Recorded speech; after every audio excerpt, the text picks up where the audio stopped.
Yo, good evening, everyone from the USA, Canada, all over the world, Long Island, plus the five spots of Brooklyn, Bronx, Manhattan, Staten Island, and Queens. I'm your man, G Money Stacks, aka Lonely Nomad, aka The Gregonator, aka YouTuber, host with the most, and rookie podcaster of Queens, New York. And you are now. Let me start off with a drum roll, man, right here.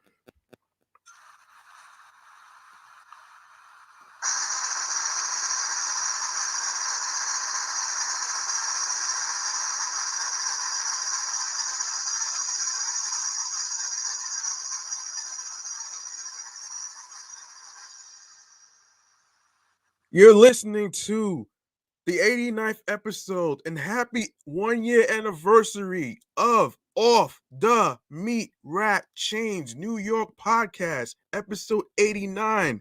Yo, we made it, man. How you like me now?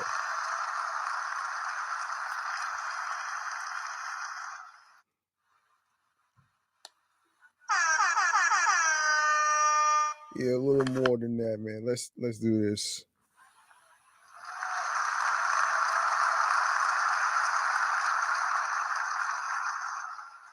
Yo, I've been waiting for this moment to happen. I've been waiting to do this dedication to the 1 year anniversary of this show right here that started since November 11th, 2020. So, um, I'm gonna in this episode, we are gonna actually you know, look back on the particular topics, the the moments and the rest. Now, before I even get into the topics, listen, if you are new to the channel and you missed any previous episodes whatsoever, don't worry, I got your back. All you need to do is go grab the subscribe button alongside with the notification bell being enabled so you can be reminded of when the show goes in the air via live stream.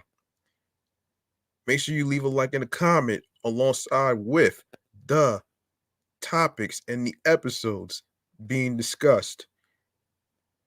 And stay tuned for more video content, upcoming episodes, previous episodes. Make sure you share the videos alongside with the audio streaming platforms, which will be discussed at the end of the show. And also, don't forget to download your favorite episodes. And you can catch up to the previous episodes whatsoever. If you miss any previous episodes that's been recorded. It's on streaming platforms right now, which I will go over at the end of the show. So there you have it right there. Um now um tomorrow I am going to do a Thanksgiving episode dedicating to what I am thankful for. But we're not gonna do this today. This is about the 1 year anniversary um of this show right here. And I named the episode um 1 year anniversary mission accomplished because I feel like I accomplished something. And this is only the first mission. The second mission is episode 100. And that's going to be on the week of Christmas. So don't you worry about that. You stick around and you won't miss a beat. So there you have it right there. Now that I got that out the way, um now that I got that out the way, let's start off with hold on. Okay, let's start off with a segment that I like to call Chatting on the Jazz. And you guys know what this is about, man. This is about the whole trending topics and upcoming upcoming stories that don't get the recognition and the shine time of day. So, Um, first topic right here. Hold on a sec. Um, so this really caught my attention while I was watching TV, and this has to do with a 13-year-old boy who got shot in the neck in the Bronx.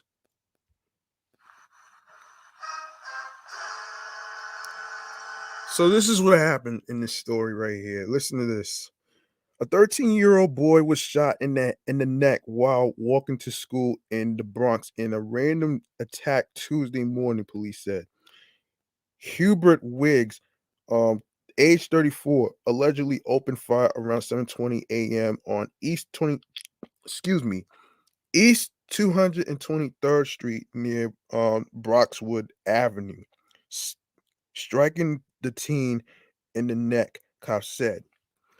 The teen, who goes to public school in Manhattan, was walking to the subway when shot, according to police. When officers arrived, they found an emotionally disturbed man acting erratically, cops said. So, a 38 caliber revolver with one spent round was recovered at the scene. He just went up to the kid and shot him in the neck, an NYPD spokesman said. Police believe it was a random attack, but they are investigating whether the shooter and victim had been linked prior to the attack. Um, hang on a sec. The bullet entered and exited the kid's neck without hitting any veins or arteries, a police officer said. A passerby called 911 after he saw the teen disoriented and bleeding, according to cops. When officers arrived, they found him an emotionally disturbed man acting erratically, cops said. The alleged gunman had been in front of his house waving around a gun before he blasted the teen, firing the shot without a word, officers said. The victim, who hasn't no, excuse me, who wasn't immediately identified, was taken to um Jacoby Hospital in stable condition. A hospital source saw the teen and said he was crying and looked scared, but he'll be okay under the best care. Um, hold on a minute. Locals told the Post they've called 911 on the alleged shooter in the past and tried to stay away from his home, with one person describing him as bad news. Wiz was arrested and slapped with charges including second-degree murder, assault, reckless endangerment, and criminal possession of a weapon. He He was previously charged with criminal possession of a weapon in Harlem in February 2019 after he was allegedly caught with a loaded 380 semi-automatic handgun and a small amount of PCP in another person's car, the sources said.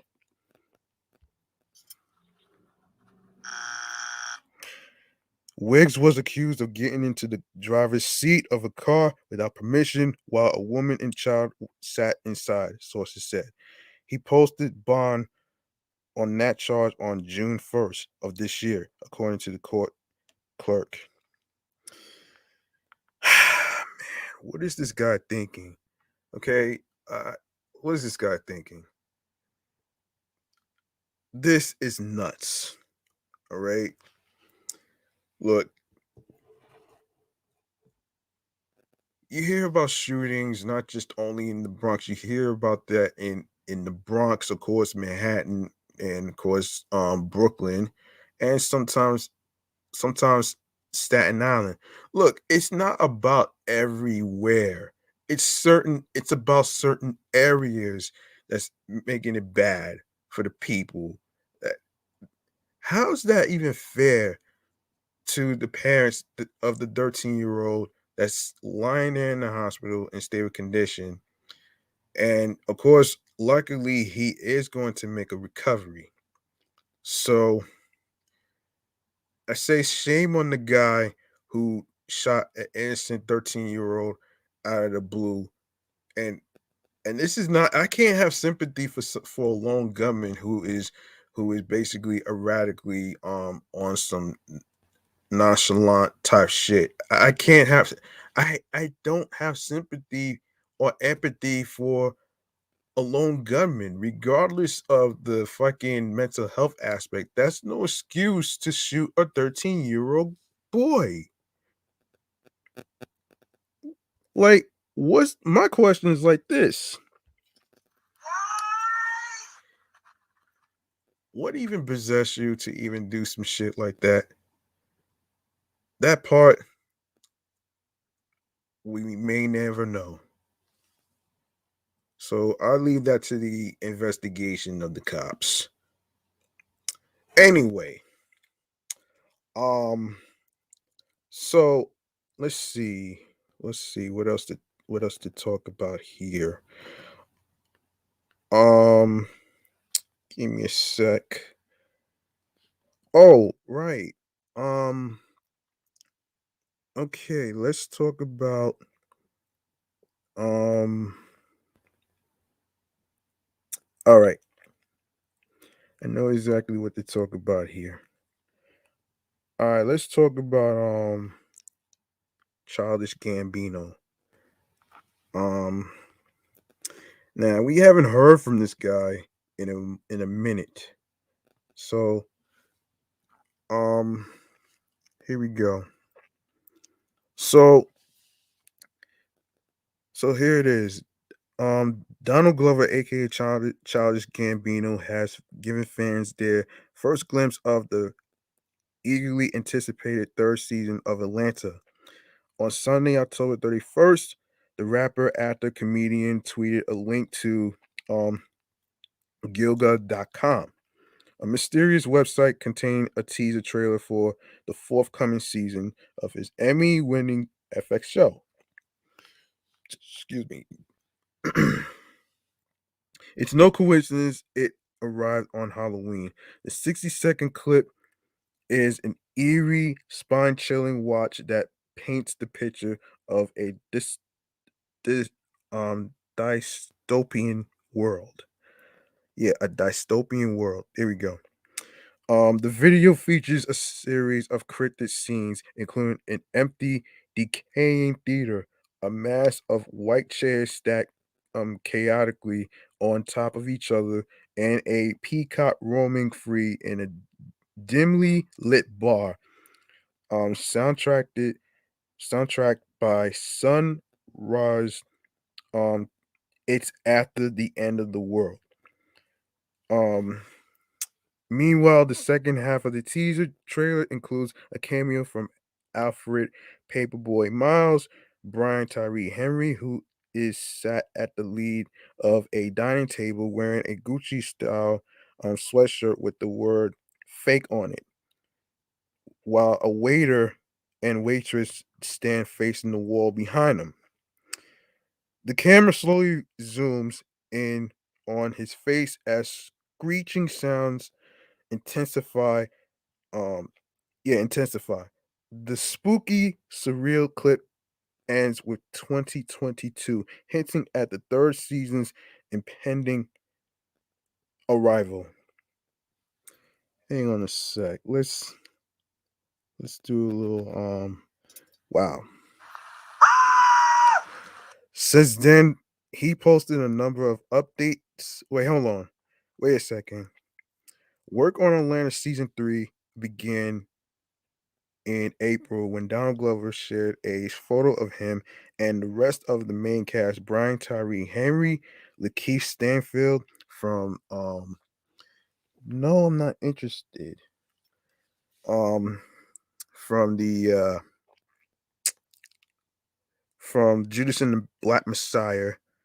You guys Zazie Beats on Instagram with the caption Dale um Day Zero season 3 ATL. Since then, he posted a number of updates showing the crew filming out in Amsterdam, London, and Paris.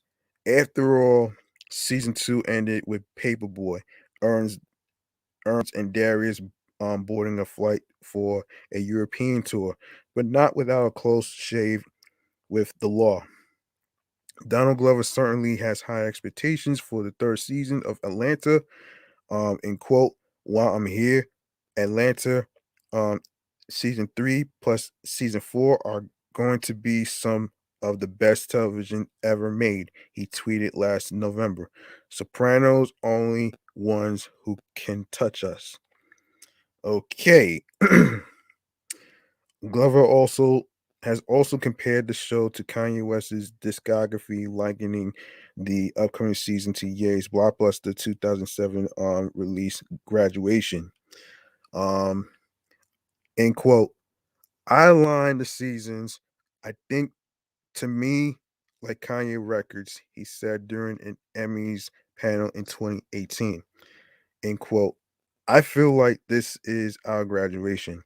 This is probably our most accessible, but also the realest and honest version of it. And I feel like the most enjoyable, um, like the third album. Atlanta season 3 was originally scheduled to air in January 2021, but production was pushed back due to the COVID-19 pandemic. However, lockdown allowed Donald Glover and co to complete the scripts for seasons 3 and 4, which they are filming back to back. Wow.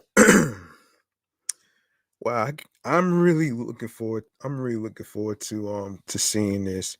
Now there is no release date for Atlanta, but this is more like a wait and see, folks. So you're gonna have to stay tuned for details. And speaking of details, we gotta talk about Wale. Um, okay, so Wale has revealed the reason behind his departure from Jay Z's Roc Nation in 2014. Of course, in a recent episode of Drink Champs, the floor, the Fularian 2 artist explained that he really had a meltdown while he was opening for J. Cole's "What Dreams May Come True" in 2013. End quote. He says, "I was in the whole cipher for a long time, and there was a time that I was on tour with J. Cole, and at this point, I was opening for him." Wale shared. And somebody in my circle was like, "You are losing like 5 grand every time you go on stage. You are losing money." I couldn't make sense of it. I just really had a meltdown. And remember, I just quit the tour. It's been all love since. Um, he continued, end quote, "I learned a lot from them, and Jay is still my idol." Wale's doubled down on his admiration for Hove in a series of tweets regarding the Roc Nation heads 2021 Rock and Roll Hall of Fame induction over the weekend, tweeting, "Almost shed that little water out my eyes last night for um S. Carter, which is Sean Carter, of course. Um, and we need to soak up more game from the OGs in hip hop. This genre has to be protected." Um, well, yeah, I could actually agree with that one of what he's talking about and stuff. So it's crazy, man. And no, man, I'm not interested in being part of your fucking thing. Anyway, I'm sorry about that. Um, Hold on. Let me just address something before I even continue this. For the new listeners and YouTube watchers in the YouTube community that don't know what's going on, we are live and direct on StreamYard and YouTube alongside with 17 Live, which is also another outlet of what I'm using to record podcast episodes of different shows. So pretty much I wanted to actually stress this, so let me just get that out the way so you guys don't really get confused, all right? So here we go. Um Before I continue, let me grab a drink.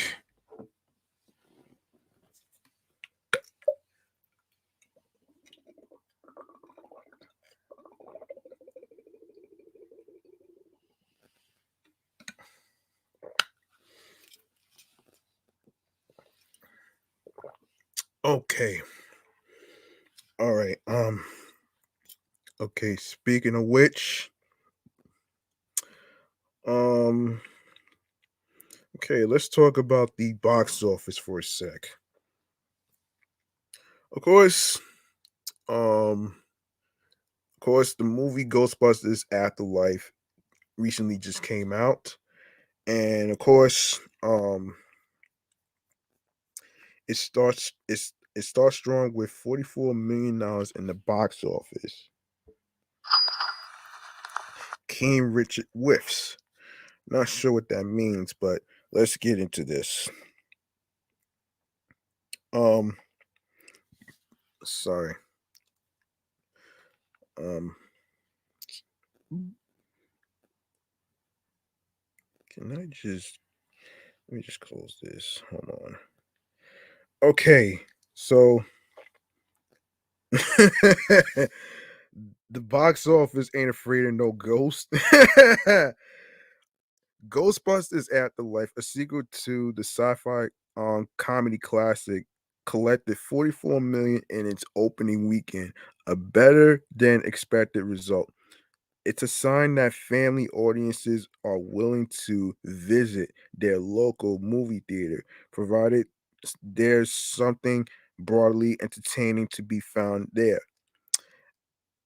At the international box office, Ghostbusters Afterlife earned 16 million from 31 overseas markets, pushing its worldwide total to 60 million. The $60 million. The latest installment in the decades old franchise is looking like a win after the studio failed to revive the Supernatural series years earlier. It should be noted that Sony's 2016 all-female reboot of Ghostbuster opened to 46 million, $2 million more than Afterlife. However, that film cost $144 million compared to Afterlife's $75 million budget, making the earlier version a box office dud. Oh boy. Um, but despite Rutgers reviews and Oscar buzz, the Warner Brothers sports drama King Richard became the latest adult oriented drama to crumble at the box office. What?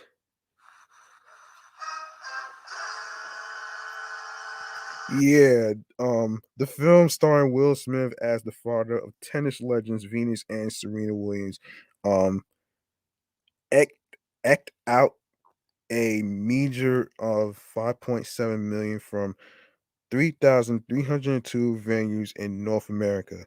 It may be slightly premature to call it out out bomb because Warner Brothers is releasing it concurrently on HBO Max, which likely cut into ticket sales. It was embraced by audiences who watched it in a cinema score, meaning King Richard could build steam as word of mouth grows. Um, Oscar pundits believe the movie could find itself in the awards race, another factor that could extend its life in theaters. The film wasn't cheap. It carries a $50 million production budget. Plus, Smith received his full back-end box office bonus in addition to his $20 million salary as a make good for sending the film to HBO Max. King Richard landed in fourth place on box office charts behind Holdovers, Marvel's Externals, and Paramount's Clifford the Big Red Dog. After 2 weekends at number one, Eternal slid to second place, collecting 10.8 million from 4,055 theaters. To date, the superhero epic has generated 135.8 million in the US and Canada and 200.3 million internationally. Meanwhile, Clifford pulled in 8.1 million in its second weekend of release, pushing the family-friendly film to 33.5 million in North America. While Warner Brothers sci-fi spectacle Dune rounded out the top five with 3 million in ticket sales, buoying its domestic tally to 98.1 million. The film, directed by Dennis Valiant, Villeneuve, and adapted from Frank Herbert's seminal novel, is expected to surpass the 100 million mark in the coming week. So there you have it about what's going on in the box office, man. I might do this again, um, probably soon, but who knows? Um, let's see. And speaking of which, um, we gotta talk about NYC anime. Um, Wanted to talk about this actually, and of course, this is um this is pretty interesting for me to read. So here we go. Having grown in numbers during the pandemic, New York City's otakus, a slang word for rabid fans of Japanese animation and comics, descended on the Javits Center over the weekend for a convention that um, refined the rising popularity of the genre. Eager fans wrapped around the convention center Saturday morning, donning mech suits, kimonos, and animal ear costume to attend Anime NYC, a sold out 3-day anime gathering sponsored by Crunchyroll, a company that claims the mantle of the world's largest anime streaming platform. Something happened during the pandemic. I'm not sure what it was, but anime just took off. It was always popular among niche crowds, but this is sold out every single day. That's wild, said William Champion, a fan who had fashioned a Bane like black gas mask to dress as All for One, an unsettling villain from a popular anime superhero series, My Hero Academia.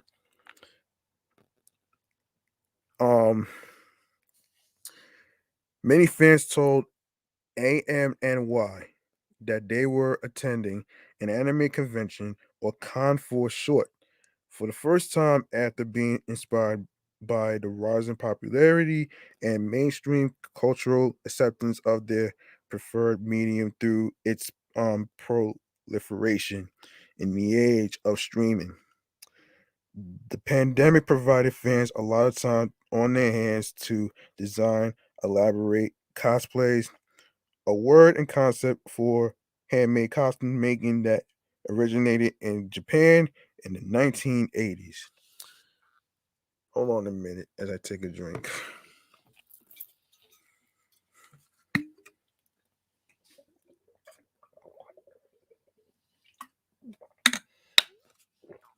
Sorry about my stomach, folks. Um. Okay. So the Javits lobby thrummed with fans who came to. Sorry about that. Excuse me.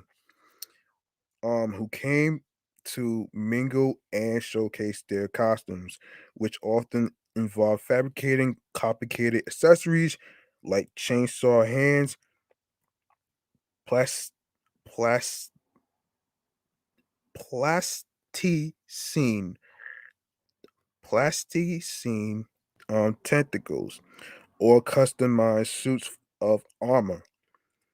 Of course, in the pit, there's a picture. Um, Seasoned cosplayer Stash Williams sold the robes for her Yokai Owl costume. A cosplayer displays extensive fabricated tentacles. Um, a large robot costume on stilts attracts a line of attendees for selfies. Aro Wright, a cosplay veteran, found inspiration in a character named Rabbit Miruko. Vic Meyer traveled from Connecticut to dress like the hero from Chainsaw Man at his first anime con. An anime NYC attendee dresses up like a character in My Hero Academia. Okay. Beyond the first in person anime gathering of its size in New York since the pandemic, the convention gave fans an inside look at the industry with presentations that included panels with famous voice actors, previews. Yeah, previews. Let me see. Yeah, previews of new series and insider conversations about the future of the business. Importantly, it also attracted hundreds of artist booths to the exhibition floor, which sold original anime prints, toys, plush dolls, keychains, and even some suggestive video game fan art that sold out within 2 hours of opening. Anime is currently reaching new global heights in popularity, said Justin Leach, an American animator and the CEO of Cubic Productions, a new independent anime production company and a sponsor of the convention. There are companies like Netflix, Disney Plus, and HBO Max. They are all starting to invest in these projects. So I think there's going to be more opportunities for creators, said Leach, adding that most of Japan's anime studios are booked up with prospective projects for years to come.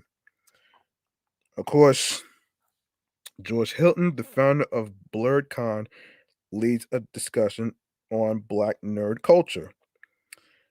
A group of cosplayers dressed as the villains from anime series My Hero Academia.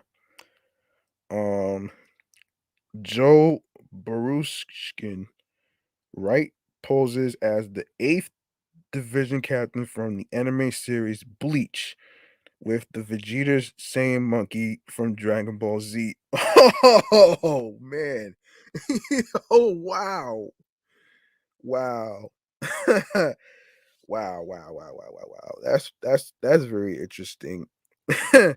So Leach, who had worked in out of Japanese animation since the late 1990s, told an audience a story of how he was able to start a production company designed to launch independent anime projects by collaborating with veteran Japanese animators that he met during his stints working on animes like Ghost in the Shell to Innocence.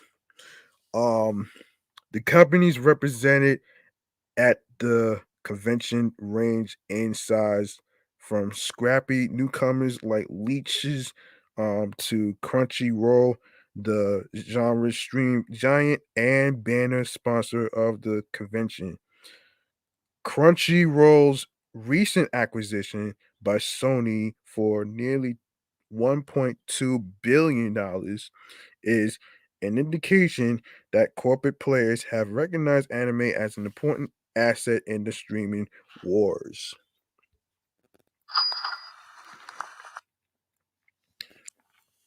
In a state of the company presentation, Crunchyroll announced a few new shows like Shenmue, a martial arts series based on an early 2000s cult video game, and Teen Freaks, the story of a young group of heroes with psychic powers in the apocalyptic future.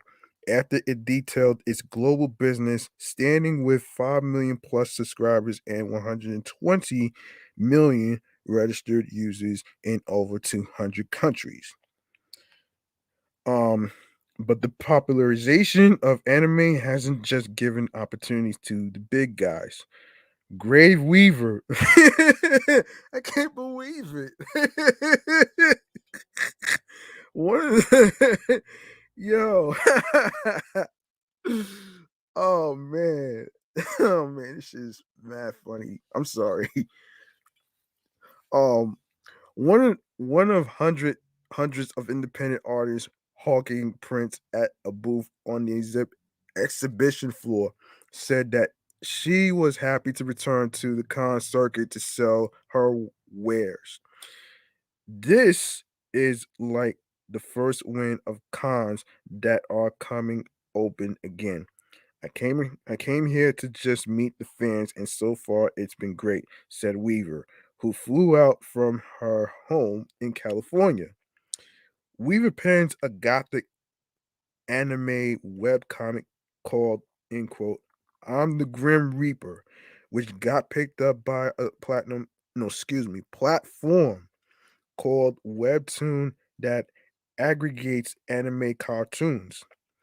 Working as a solo content creator, she churns out a new story each week to be displayed on the platform. And in return, she gets paid based on a revenue shared model based on the amount of paid subscribers.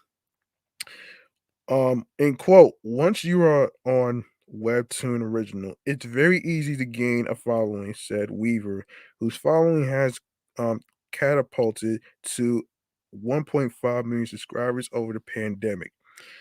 Um, okay. Now, I'm not sure if they have a social media, but I'm going to I'll probably look into it after the show. Um, okay. Let's see. All right. What else I want to talk about here? Hold on a sec. Let me get a drink.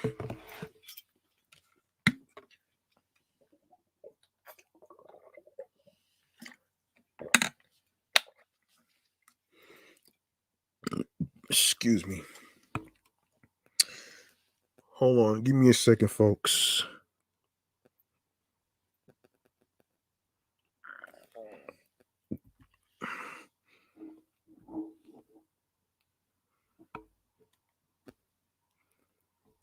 Okay. All right. Okay, let's see how much time I got here. Oh, 39. Okay, let's see if I can actually look for something that I haven't even got a chance to. Um, all right, let's see. Let's see what I could talk about here before I even go over the the remembrance of the random topics of previous episodes and stuff. So let me just see um what I could actually look to. Let's see. Okay. Um let me see. So I'm not gonna. Let's see. Um. Okay. Oh. Yeah. I'm gonna talk about the whole Nas thing. If I could actually get to. There's another story. Before I even get to the Nas thing, I ain't going to actually look for another story. So just give me a sec. Um. Yeah. Yeah. Let's see.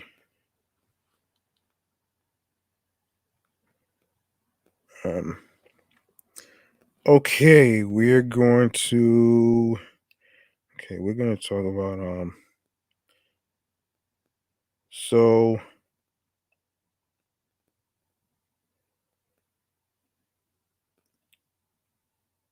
Okay. Here we go. Yeah. Okay. Here's another topic that I didn't even get a chance to actually maybe talk about here. Um, I already talked about how Young Duff passed away, but this is what his family is talking about here. So here we go. Young Duff's family has broken their silence regarding the murder of the 36-year-old rapper CEO. In an email statement, they started with a quote from the Jungle Book author Rudyard Kipling as they try to express the amount of pain they are currently experiencing. Um, they say in quote, no, this is what the quote says. Um,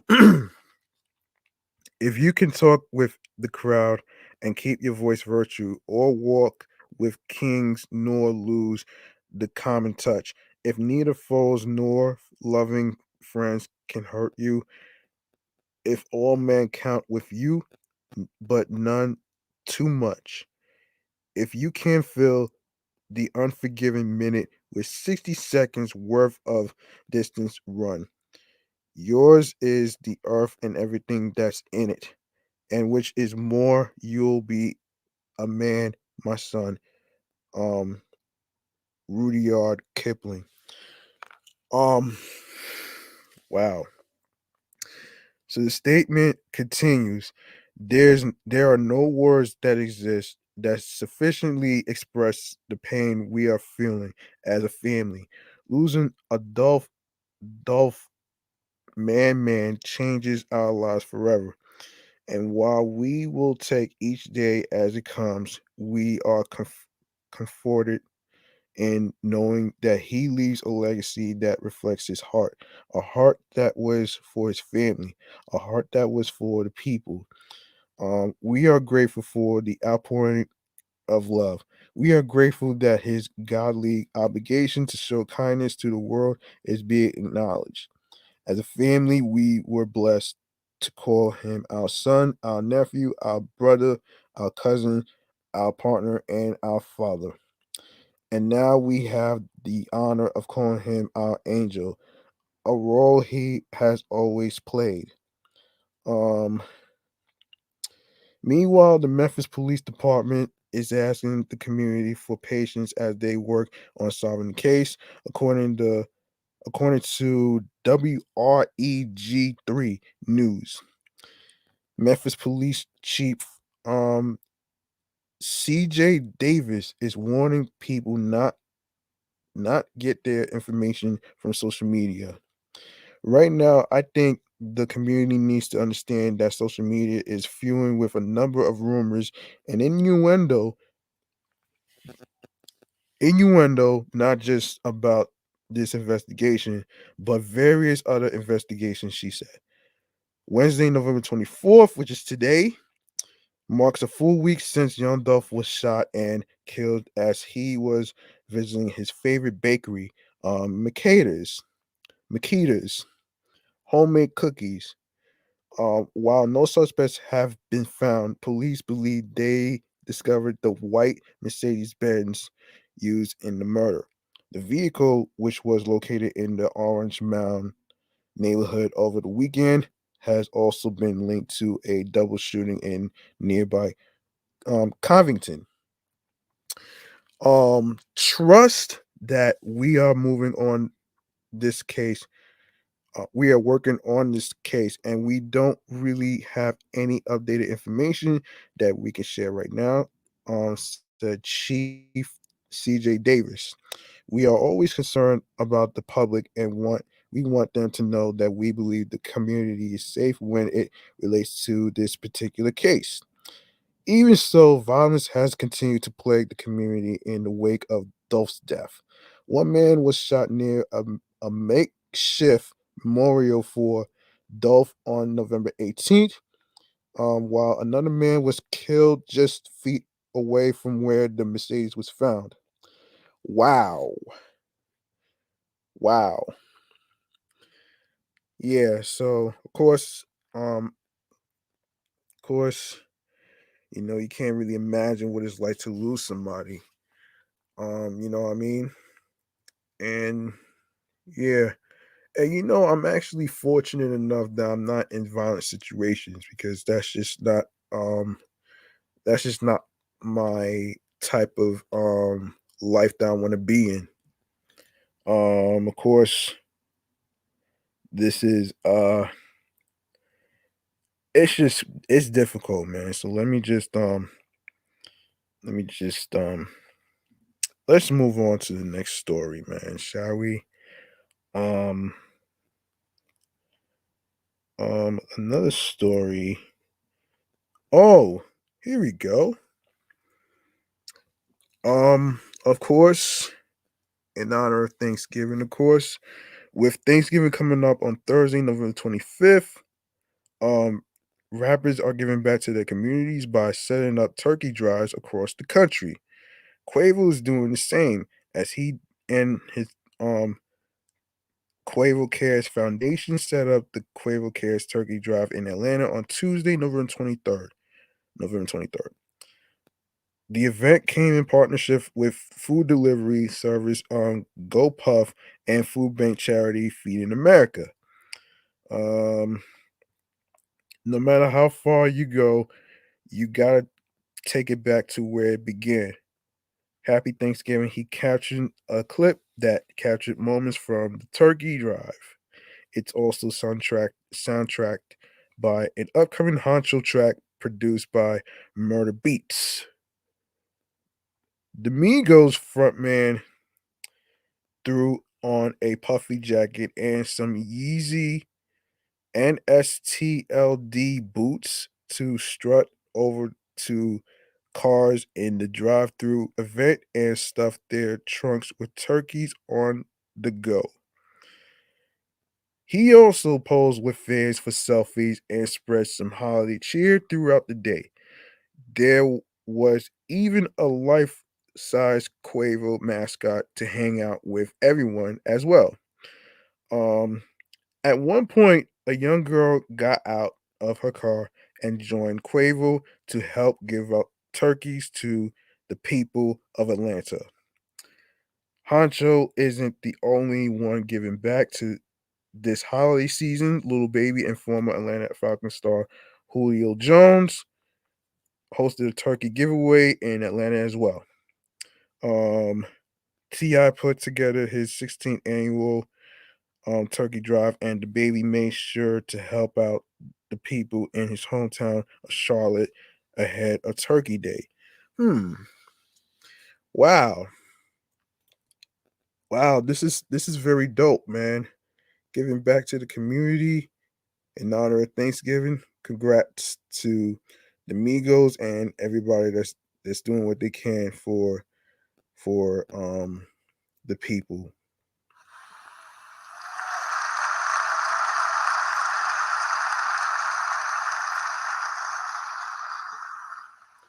All right. Hang on a minute.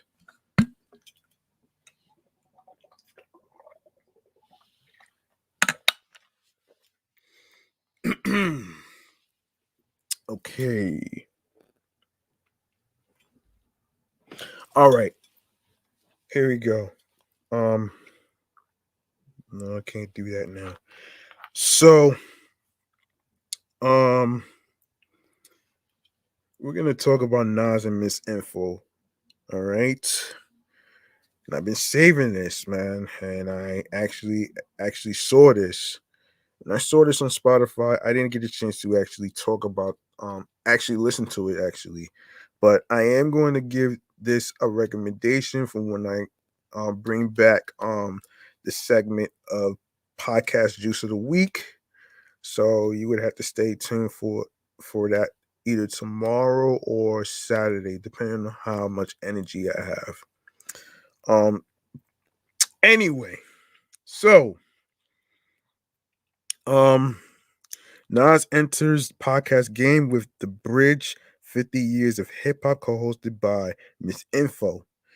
Nas has spent the better part of the last 30 years as one of the greatest rappers alive, but now he's turning his hand to becoming something of a hip hop professor as the genre's 50th anniversary approaches, which is about about 1 year away.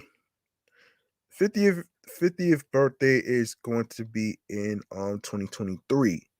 So next year is going to be 49. Um okay.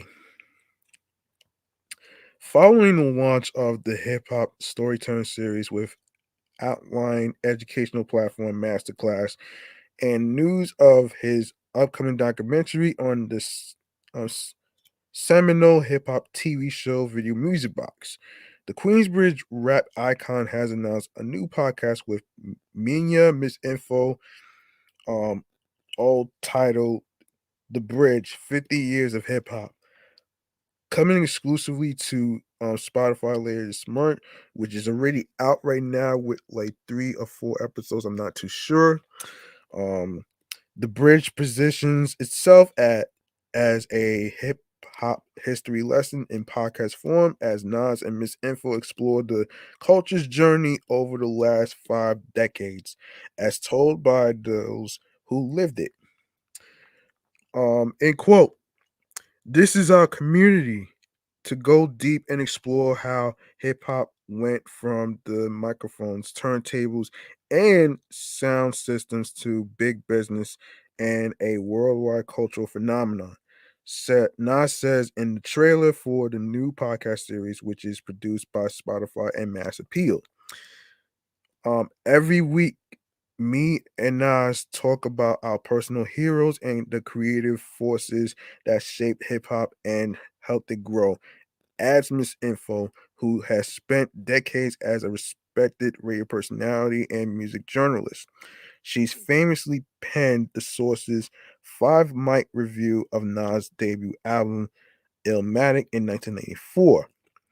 Um, Nas and Miss Info will be joined by special guests throughout the series, including Ice Cube, Mary J. Blige, DJ Jazzy Jeff, Corday, and Nas' brother Jungle. Season 1 of The Bridge 50 Years of Hip Hop debuts November 16th with new episodes premiering weekly, which already happened already. The Bridge 50 Years of Hip Hop is just the latest project from Nas and Mass Appeal's Hip Hop 50 campaign, a multi-platinum no, a multi-platform to be exact initiative celebrating a half century of hip hop.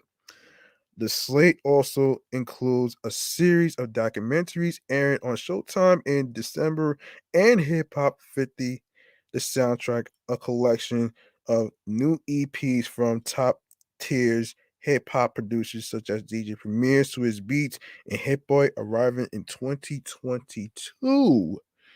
Wow. How about that? That's fire right there, man.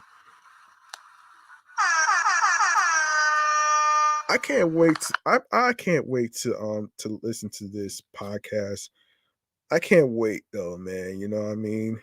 Um which I will get a chance to check out. You guys are more than welcome to actually check that out on Spotify. All right. Um now Now for the moment that you've been waiting for. Hang on a minute. Let me see how much time I got on here. Of course, um, let me see. All right. Um, hold on a minute. Hold on a minute. Okay. I want to take the time in honor of the 1 year anniversary of Off the Meatrack Chainz New York podcast. Um, I want to go over on how it got started.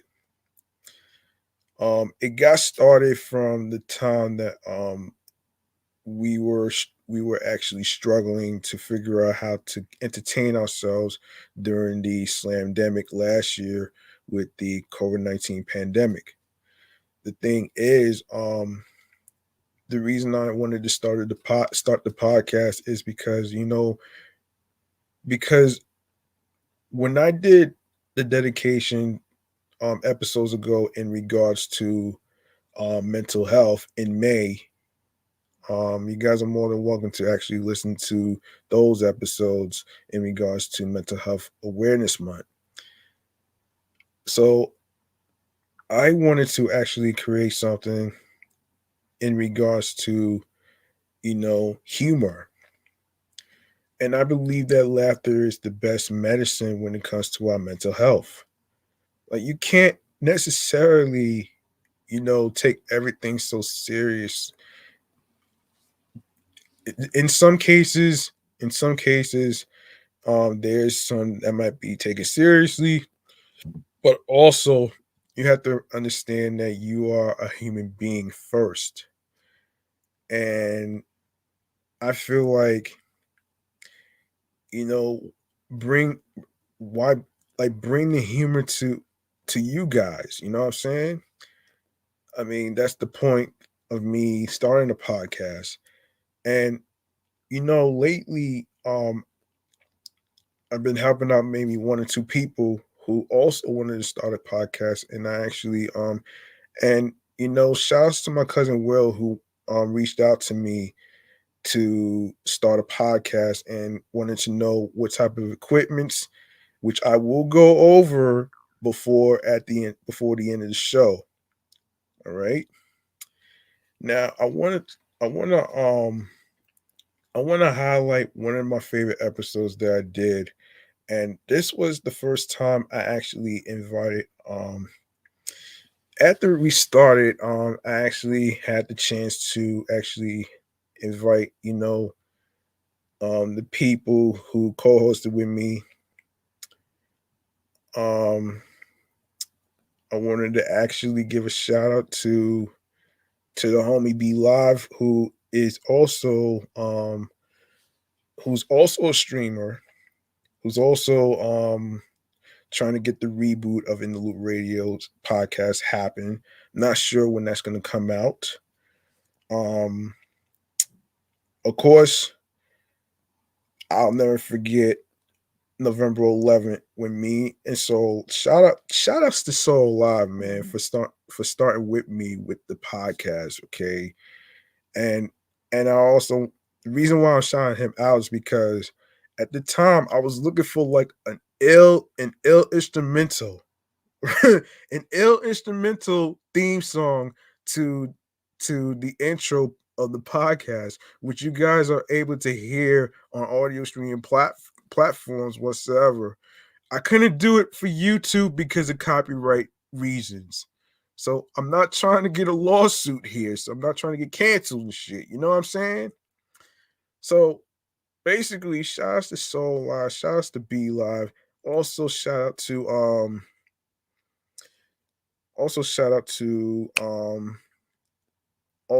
another friend of mine, Robin, for also being a part of this journey as well. And I also want to give a shout out to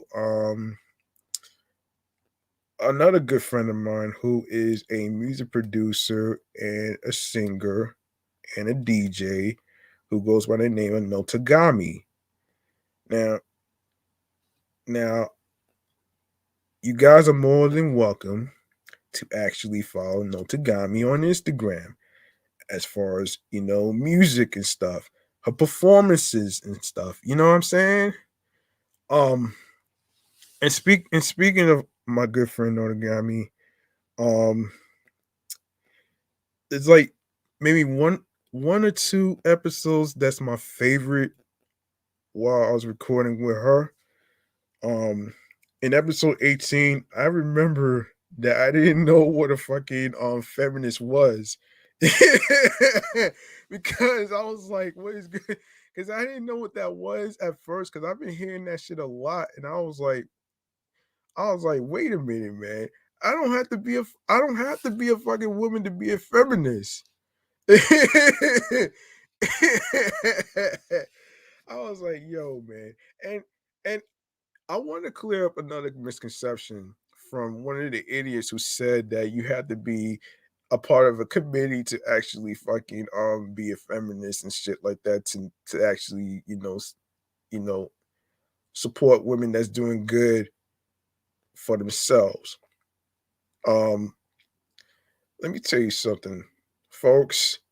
You don't need to be a part of a fucking committee to be a feminist. That is the craziest misconception that I've been hearing though, man. Which is crazy, right? That's crazy right there, man.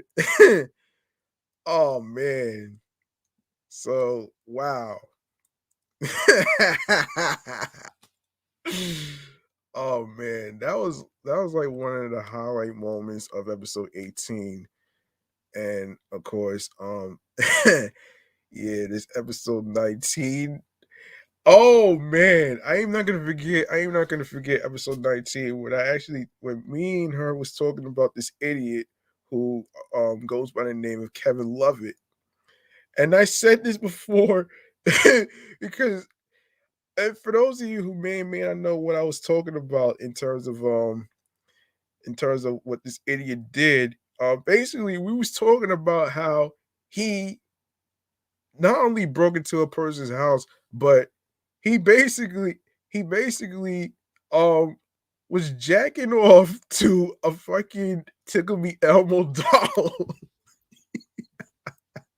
I am not gonna forget. I am not gonna forget Notagami's expression when she saw this.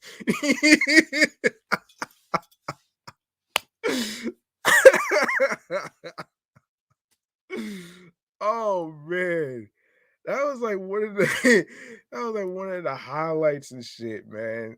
and and and like, yo, I have to say, man, I have to really say, man, me bringing people on to calls with me and being able to share different perspectives and stuff like that is actually what makes the show interesting. Um,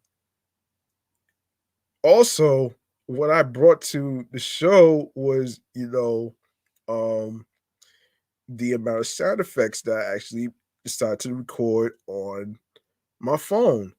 And the reason why I recorded it on my phone is because I couldn't afford a soundboard, which was pretty expensive from a store called Sam Ash. You know what I'm saying?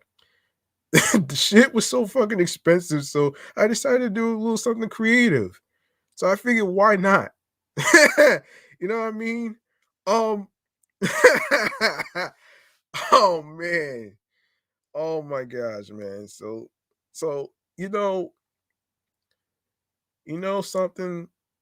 Um, Even though I said I was gonna save what I'm gonna be thankful for in terms of my accomplishment, in terms of the 1 year anniversary and stuff like that, I do want to say one thing that I am grateful for, actually, that I am thankful for, to be exact. I am thankful for being able to create an opportunity for myself by creating this show off the ground, being able to take a risk on every streaming platform that I could think of for this podcast right here, which is crazy to say that I did over 21 streaming platforms whatsoever. And this show, and along with my other shows, got added to Podo Polo, which is another phone app where you can listen to episodes. And of course, you know, and I will, like I said, I will do a separate episode explaining what it is about. And you know, and I gotta say, man, and I have to really say thank you to those who were able to co-host with me, even though um they had work schedule issues and stuff like that, as far as like anything. So I wanna I wanna actually dedicate this episode celebration to not only myself who reached a milestone, but to the people who co-host with me. I like to thank Soul Live, Be Live, no, yeah, Be Live, Robin, and my good friend, who is doing her thing in the music game, basically killing it right now. No Tagami. Thank you very much for believing in me, and when no one else would. And and I want to say this too, actually, for the new podcasters out there. Despite the fact that, maybe one or two of your friends may have work schedule issues, that they can't do it, on a weekly basis, um, like I chose to record in the evenings because during the day, I know a lot of people are going to be working, and that's understandable. And as I explained in episode 68, um, when someone like Soul Law was asking me, why should people go to your YouTube channel um on a hard on a hard day of work and stuff like that, if it's not something enticing. And I actually said, the reason I'm doing this is because it's to give light to people, to actually help them, you know, get their minds off of stressful events, stressful situations, whether it's family, whether it's job related, whether it's like family drama, whether it's like, drama in relationships, whatever it may be. I wanted to have this show to be like a safety net for people who need cheering up. And that's why I made the hashtag mental health check-in. Um and I made it a segment because I feel that it's very important to actually talk about the trauma that people go through, um, the nightmare stuff like rape and all that other stuff that some people went through and stuff like that, which is a nightmare and it's not easy to talk about.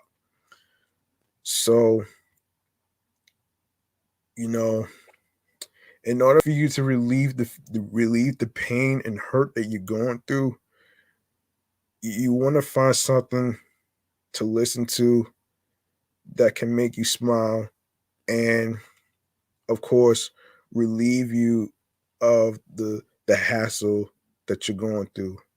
And this is why I chose to make this show unfiltered and make this a safety net for people who need a little healing from what they're going through and stuff like that. So this is what the show is for, and this is what it's pertaining to.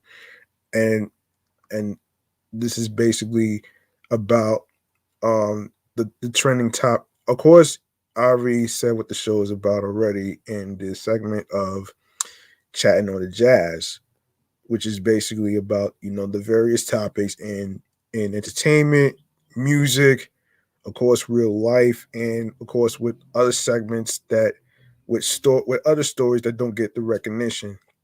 So, as I said before, I want to thank I want to thank every single person who not only tuned in and also thank Soul Live, Be Live, Robin, and of course Notagami for co-hosting with me when I was, in panic mode, when I didn't have anybody to actually share my intellectual thoughts with. So I appreciate every single one of you and appreciate you guys for co-hosting with me. It really means a lot to me. So this 1 year anniversary of Off the Meatrack Chainz New York podcast. Thank you. Thank you very much. And I'm very fortunate to just reach my goal. And I am very fortunate to make podcasting a career that I am trying to build. Because at the end of the day, podcasting is my dream. Not working at some stupid post office. A post office delivering mail to strangers and stuff like that, that's not my dream. It doesn't even matter about how many fancy benefits and stuff like that. Money, benefits, and social security, it doesn't guarantee happiness. Doing what you love does. And as I said, thank you to those who had the chance to have the opportunity to get to know me. Of course, getting to, have people get to know the previous co-host whatsoever. So this one is for you out there. If you're listening, so live, Be Live, Robin, and Notagami, this celebration of an episode 89 of 1 year anniversary, mission accomplished, is dedicated to you. Thank you for believing in me.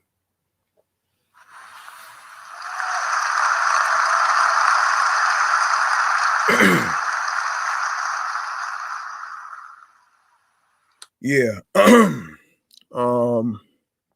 What else? I think that's gonna do. Let me see what else I could talk about here. Um, I think that's gonna do it, man. Listen,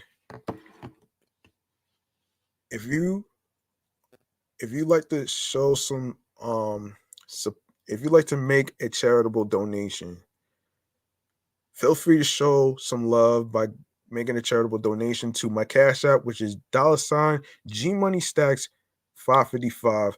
That's capital G, lowercase MONEY, capital S, lowercase TACKZ 555. Once again, it's not about breaking the bank and having a lot of money to show support. So that's the worst misconception to have. You don't need a lot of money to actually show support, because support is actually priceless. It's all about what you can afford, and whatever amount of money you decide to donate. It could be $1, it could be $5, it could be $10. Whatever amount you decide to do, um whatever amount you decide to do will be appreciated. Um okay. Now that I got that out the way, you can also follow the show Off the Meatrack Chainz New York podcast on Facebook and Instagram, all in one word. All right. Everything is in the description in the YouTube, Anchor, Spotify, and stuff like that. In case you don't know how to spell it, everything is there alongside with the link, which I will discuss in a second. So, as I said, you can also follow my other show, Excellent Fun Vibrant Podcast. and Meticulous Vibe Juice podcast alongside with my primary handle, G Money Stacks 555 in Queens, New York. Plus, you can also follow me on 17 Live at G Money Stacks, Queens, New York. All right. Now, I do want to go over where you can listen to the podcast episodes. So here we go. Let me get to where I need to. All right, just give me a sec as I of course. All right. Um all right. If you are on either pages like G Money Stacks 555 in Queens, New York, or the show page off the Meatrack Chainz New York podcast, you're gonna see a link that says Linktree/G Money Stacks 555. When you see the link, you want to click on it, and it's gonna take you to um the list of streaming platforms where you can actually listen to the episodes. So here we go.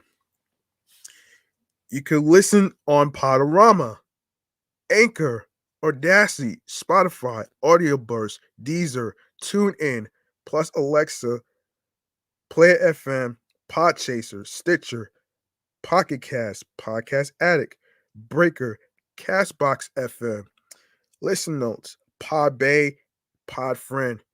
Don't forget to go to the two links, Podfriend and Podchaser, so you can give a 5-star rating, even though you don't have too much to say on there. Don't worry about that. A 5-star rating will be appreciated.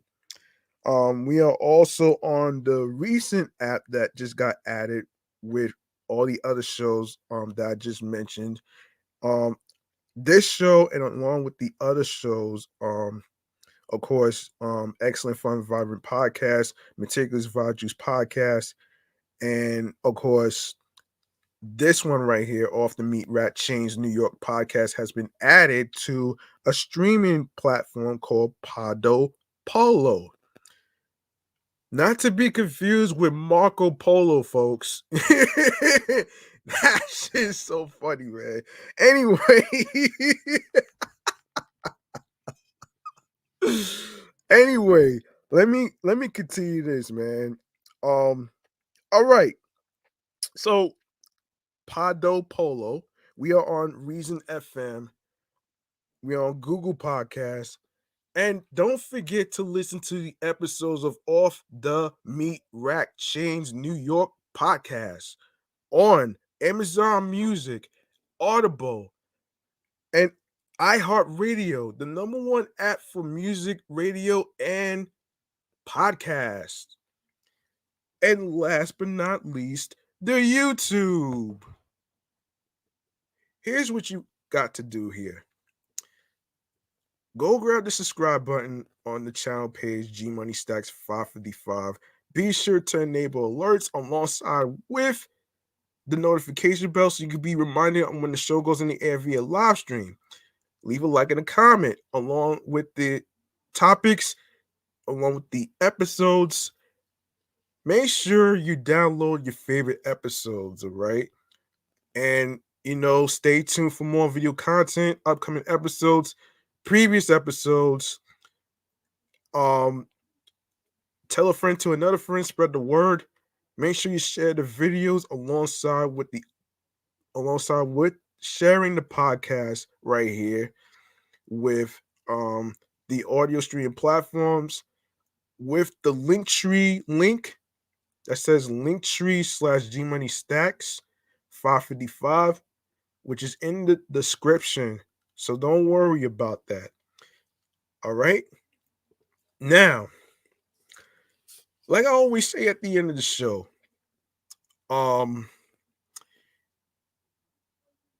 make sure you reach out to your loved ones. What is your your boyfriends, your girlfriends, your wives, your husbands, your family members. Those individuals might be fine on the outside, but on the inside, they are not. You don't need to wait till Mental Health Awareness Month, like May or Mental Health Day, to actually, reach out to somebody.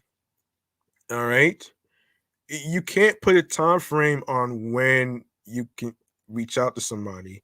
There is no good time to reach out to somebody. It's all about taking a risk and following your instincts and your heart and soul. You know what I'm saying? Because at the end of the day, if you take a risk, you're gonna get fucking rewards. All right? That's all it is. And also, if I'm not mistaken, let me see. I'm not on mute, guys, so just checking. Um, Also, for those of you who are new podcasters who want to create a show and a podcast like I'm doing right now with 3 shows underneath of my belt, I am here to tell you the types of equipment that you need. And I will inform you about Anchor. So let's get to the equipment first. All right. Here we go. Now, before I even do that, let's do this. Um, Before I even do that, let's do this. Okay. Um, all right. Here we are. Um, okay. So you want to start a podcast? Here's some important keys that you need to start a podcast when it comes to equipment. You need headphones. You also need microphones. You also need a laptop or computer. Um, Whichever one you get will actually work, so don't worry about that. And also, you need a software that will support your live stream. Um, and I like to recommend StreamYard.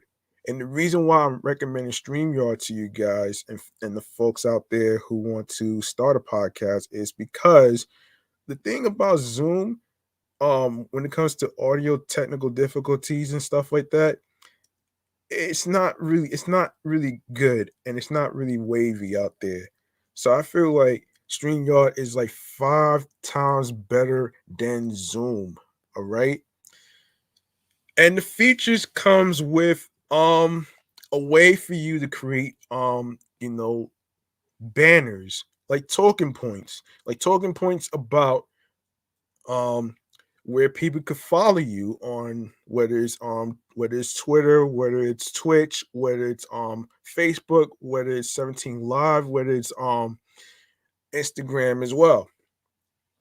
Um and also you can also create a banner of the name of the show like I'm doing right here, which is on your screen right here, along with with the banner scrolling across your screen that says thank you and stuff, which I always like to put that there to let people know that I appreciate every single one of you who actually tune in to the shows and the episodes.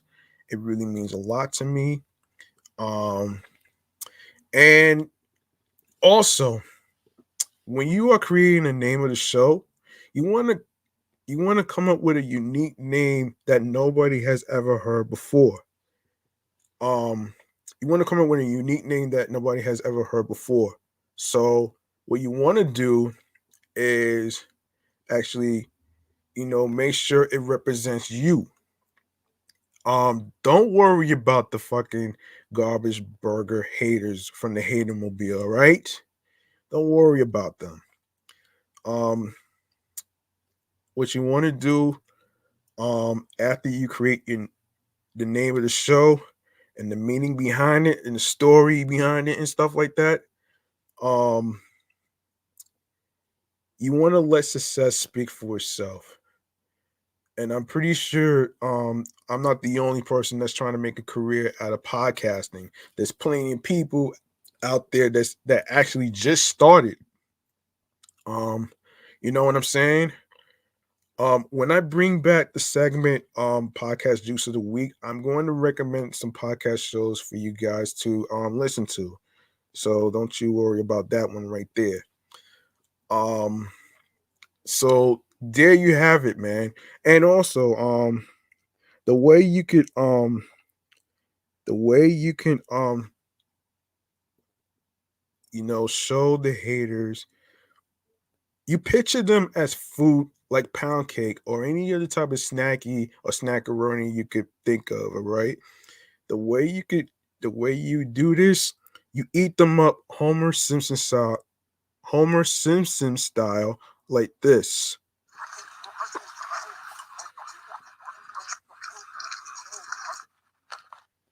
And yes, that's gonna do it for this 1 year anniversary celebration of episode 89 of Off the Meatrack Chainz New York podcast, titled 1 year anniversary mission accomplished. All right, that's the first mission I'm gonna be doing. All right. Um, I want to say thank you to every single one of you out there who took a chance on me, got the chance to know me as a person, got a chance to know me as a human being, who also was, and the listeners out there and the watchers on YouTube, in the YouTube community universe, who was on the journey with me since day one, since November 11th of last year till now. I appreciate every single one of you, especially the previous co-hosts, Saul Live, Robin, B Live, Notagami. I really appreciate every single one of you who contribute to previous episodes whatsoever with me. I really do appreciate you, and I dedicate this episode to you guys. All right. So, um, like I said, man, thank you so much for listening to me, rocking with me. I really appreciate every single one of you, especially especially those who believed in me. It really means a lot to me. So, um, let's go out with a bang, man, like this.